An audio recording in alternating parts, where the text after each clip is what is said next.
The United States is not the only country that sends hired contractors into war zones. After 50 years of armed conflict, many say Colombian soldiers are experts, especially when it comes to fighting guerrilla wars. A growing number are getting paid to fight abroad as mercenaries in places like Yemen. CCTV's Michelle Begue has insight from Bogota. Alberto Andapiña is a 37-year-old systems engineer who admits he is comfortable at his 9-to-5 job. But after serving in Colombia's armed forces, Alberto says he is meant for something more. We are ready for any climate, and we have the resistance and training to execute any operation. We have done survival tests where you have to survive 20 days to a whole month with whatever you find.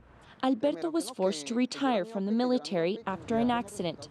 Now he wants to get back in action, this time overseas and for another country.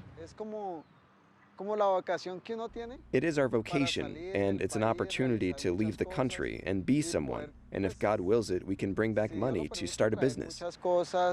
In the next 3 months, Alberto will know if a private company will hire him to join a brigade of around 1,800 Latin American troops who are reportedly fighting in the Middle East. According to an investigation by the New York Times, United Arab Emirates has trained soldiers from Colombia, Chile, and El Salvador to fight in Yemen. But this isn't the first time retired Colombian soldiers have been recruited to fight in the Middle East. In 2006, the Colombian media reported that former soldiers had been offered security jobs in Baghdad.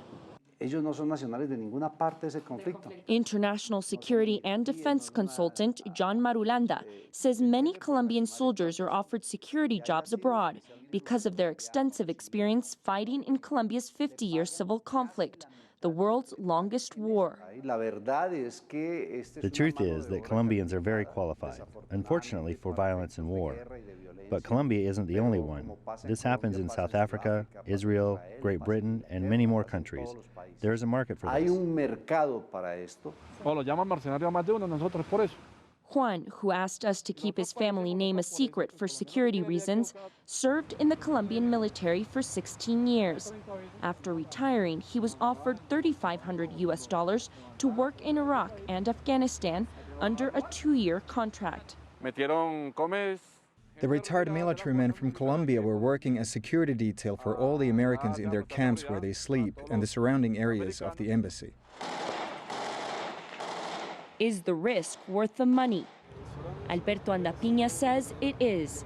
Security companies are offering salaries around $2,000 to $3,000 a month. A Colombian soldier earns a fraction of that, around $400 a month. Juan and dozens of other former Colombian mercenaries protested the inequality. Since then, he's been offered work in Dubai, but he rejected the offer. Juan appears to be in a minority. For hundreds of former Colombian soldiers, the chance to fight overseas for another country remains an enticing one, despite the risks. Michelle Begue, CCTV, Colombia.